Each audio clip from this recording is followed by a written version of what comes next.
बंती नगर राज्य का परिपालन राजा शिव वर्मा करते थे। उनके 2 बेटे थे और दोनों जुड़वा। देखो, हम लोग रजवाड़े से नीली जलपात तक घोड़े की रेस लगाएंगे, देखेंगे कि कौन जीतता है। क्या हमें उतनी दूर जाना चाहिए? एक बार सोच लो सूर्या, जरा इस बारे में सोचो। अगर रात हो गई तो वापस लौटना बहुत ही कठिन काम है। हम सब कल सुबह ही लौट पाएंगे। जरा इस बारे में सोचो जरा।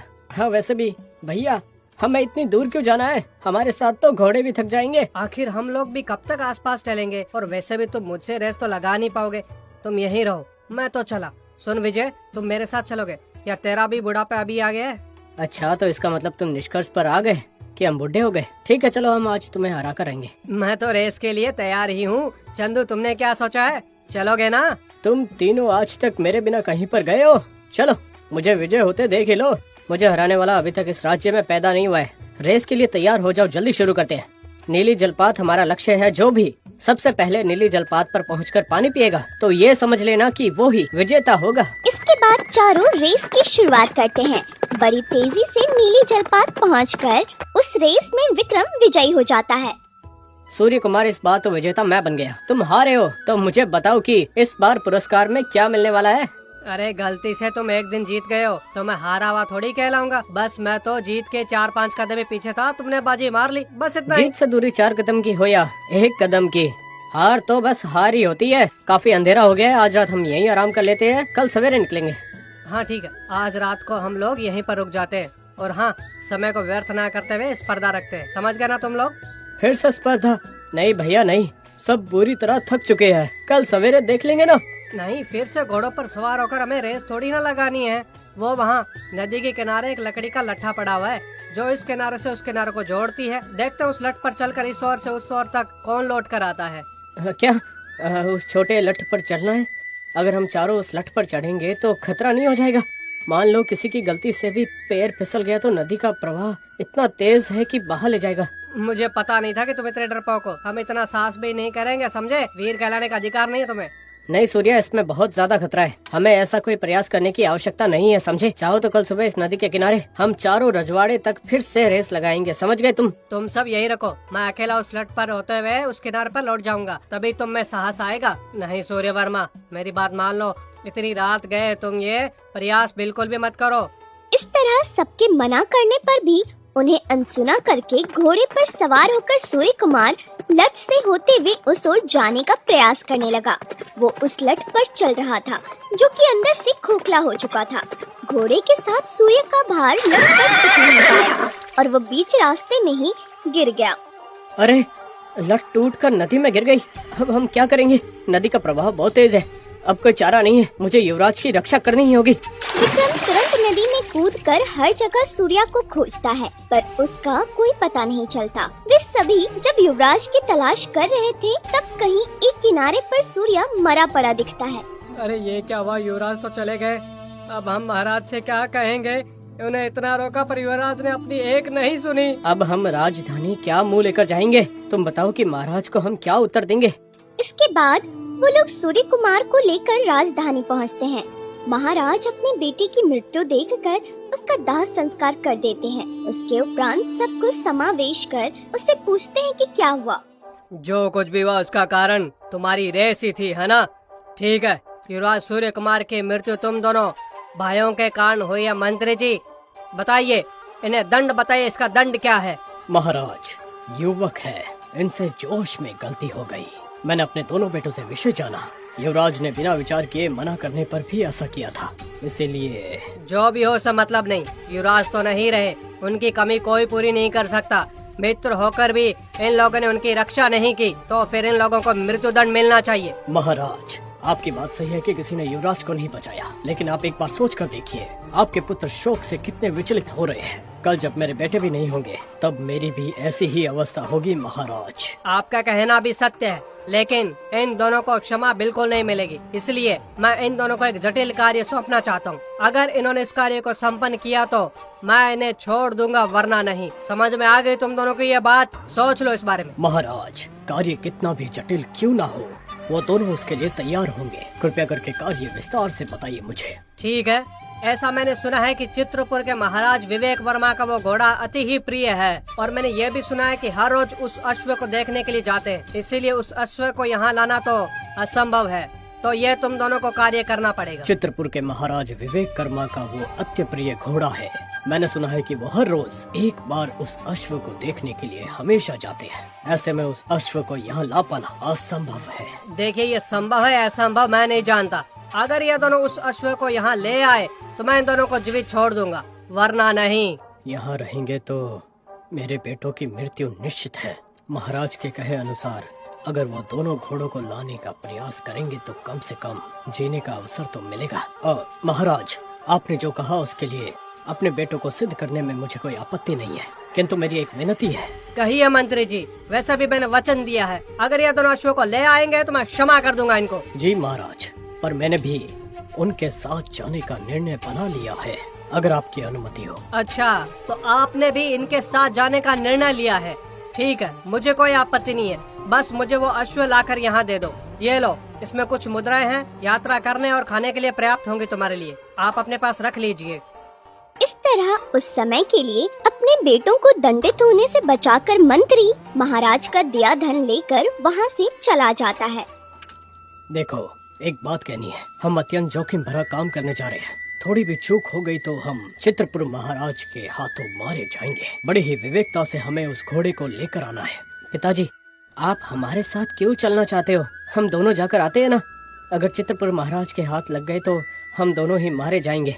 आप हमारे साथ चलोगे तो बिना कारण आप भी खतरे में नहीं पड़ पाओगे। ये कार्य इतना भी आसान नहीं है, इसके लिए अनुभव की आवश्यकता है। उस राज्य में कुछ लोगों को मैं जानता हूँ, उनकी मदद से ये कार्य हो सकता है। पिताजी, हमारे कारण आपको इतना कष्ट झेलना पड़ रहा है, हमें अच्छा नहीं लग रहा है। ये सब छोड़ो, वो करो जो मैंने कहा है तुमसे। चलो, जल्दी से चलकर हमें चित्रपुर पहुंचना है। फिर वो तीनों निकलकर चित्रपुरी पहुंच जाते हैं। राज्य की सीमा तट पर वो लोग रुक जाते हैं। वो देखो देखो, वहाँ पर महाराज के अश्वशाला के लिए चारा यहीं से है। यहीं से राजधानी भी ले जाया जाता है। और ये आहार जो वहाँ पहुँचता है, उनका नाम राघव है। वो मेरा अच्छा मित्र है, उसकी सहायता से हम राजधानी जा सकते हैं। पिताजी, एक बार फिर से सोचिए, हमारा उनसे परिचय करा दीजिए, हम सीधे राजधानी चले जाते हैं ना, आपको भी इससे परेशानी नहीं होगी। भाई बिल्कुल सही कह रहा है पिताजी, हमारे कारण आप संकट में पड़ जाएंगे। मैं नहीं चाहता कि ऐसा कुछ हो। मैंने पहले भी कहा था कि यह कार्य तुमसे नहीं हो पाएगा। तुम दोनों एक काम करो, जल्दी से पहले चलो घोड़ों को यहीं छोड़कर राघव के पास चलते हैं। इसके बाद वो तीनों चलकर राघव की खेती पर जाते हैं। अरे वीरा जी, आप यहाँ, आपको देखकर मुझे बहुत ही अच्छा लगा। ऐसे अचानक हमारे राज्य में कैसे आना हुआ? क्या किसी जरूरी काम से आया हूँ? हाँ राघव जी, मैं एक मुख्य कार्य हेतु कार्य आया हूँ, जिसमें मुझे आपकी सहायता की जरूरत है। आप जैसे महान योद्धा की मेरी सहायता की जरूरत? मैं तो अपने प्राण ही न्यौछावर कर दूं। जल्दी से बताइए ना कि मैं आपके लिए क्या सहायता कर सकता हूँ। बताता हूँ। पहले ये धन अपने पास रख लो। आप मुझे इतना धन दे रहे हैं, आखिर मुझे ऐसा काम करना क्या होगा बताओ तो। हमें राजद्रोही के अंतर्गत मृत्यु दंड मिला है। दरअसल हुआ यूं कि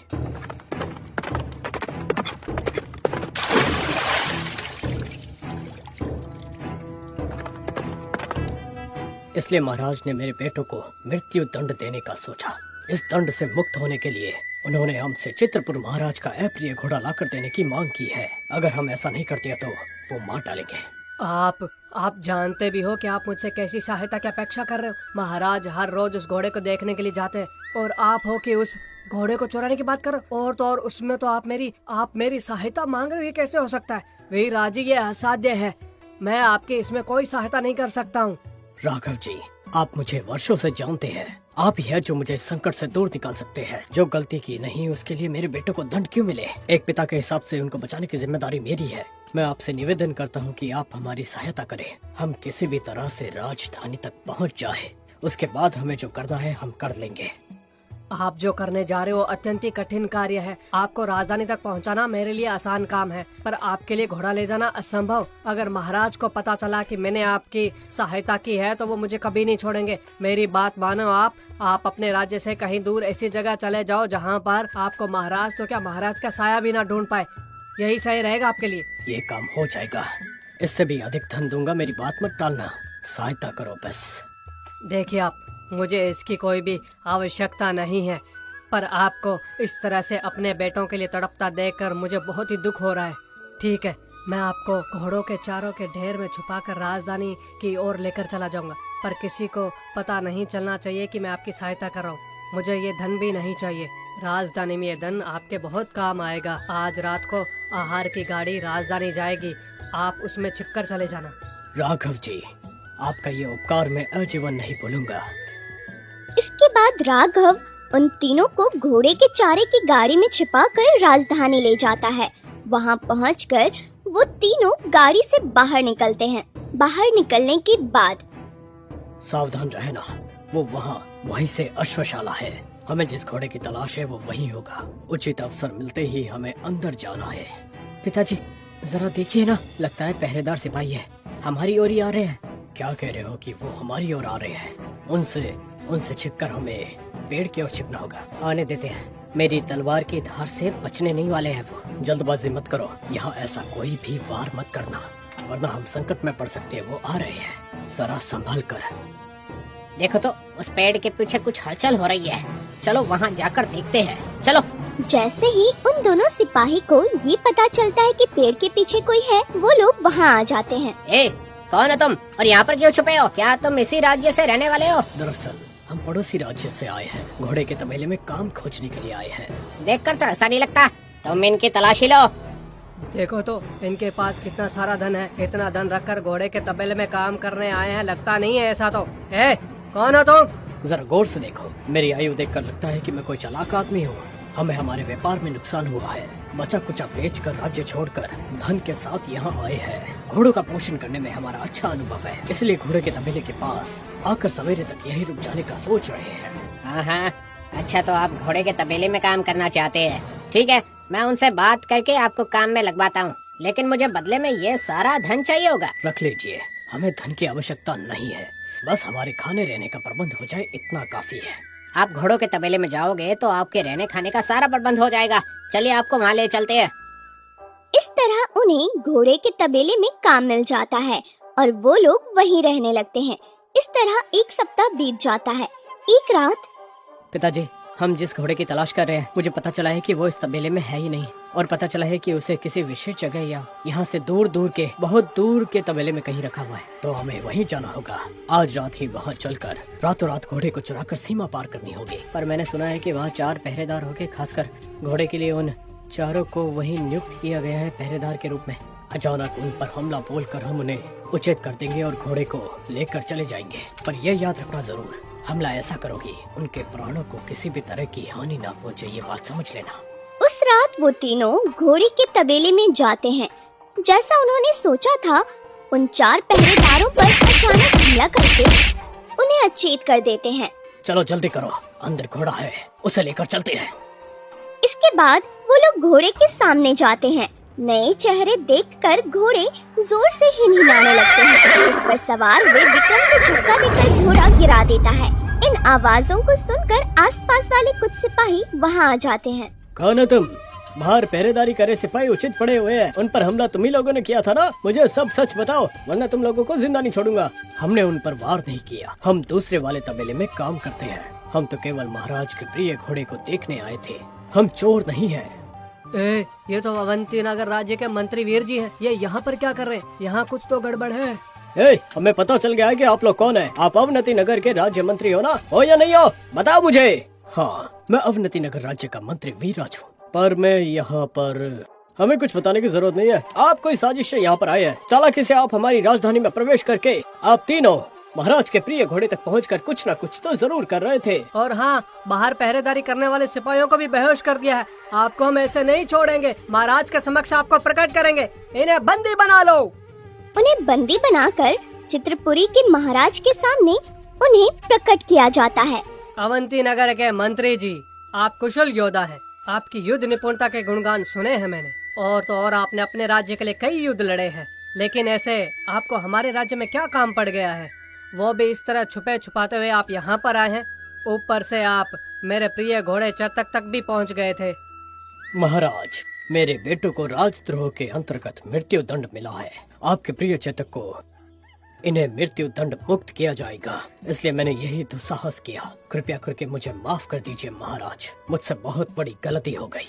तो फिर मेरे घोड़े को चुराना भी तो राजद्रोही कहलाएगा ना मंत्री जी। इसका क्या दंड होगा आप जानते भी हो, मृत्यु दंड। आप तीनों को इसी वक्त मृत्यु दंड दिया जाता यहाँ है। रहकर भी मृत्यु दंड से नहीं बचूंगा, बिना घोड़े के राज्य वापस लौटा तो भी नहीं बचूंगा, इसलिए मुझे मृत्यु दंड दे। दंड देकर आप मेरे दोनों बेटों को छोड़ दे, वो बिल्कुल निर्दोष है। बहुत बढ़िया मंत्री जी, अपने बेटों को बचाने के लिए इस ताप को देखकर मैं भावुक हो गया। मैंने आपकी वीरताओं की गाथाएं सुनी थी, आपको ऐसी असहाय अवस्था में देखकर अच्छा नहीं लग रहा है, इसलिए मैं चाहता हूँ कि मैं आपकी कुछ सहायता करूँ। ठीक है, आप जैसा चाहते हैं वैसा ही होगा। आप एक ऐसा काम कीजिए जिससे कि आप तीनों मृत्यु दंड से बच जाए और मेरा अत्यंत प्रिय घोड़ा भी मैं आपके साथ भेज दूं। महाराज मुझे बताइए ऐसा क्या काम करना चाहिए जिससे मेरे बच्चे बच सके। देखो वीराज, इस समय आप बहुत ही बड़े संकट में फंसे हुए हैं। इन दो राज्य में कहीं भी जाओगे तो आपको मृत्यु दंड मिलने ही वाला है। आप अपने जीवन काल में अब तक किए गए 2 साहसपूर्ण कार्य के किस्से सुनाए। जब आप मृत्यु के मुख से बाहर निकले ही हो तब मैं इस दंड से मैं आपको और आपके बेटों को मुक्त कर दूंगा। इस तरह महाराज के पूछने पर मंत्री वीरराज ने अपने साहस भरे किस्से कैसे सुनाए और अपने साथ अपने बेटों की जान कैसे बचाई, ये हम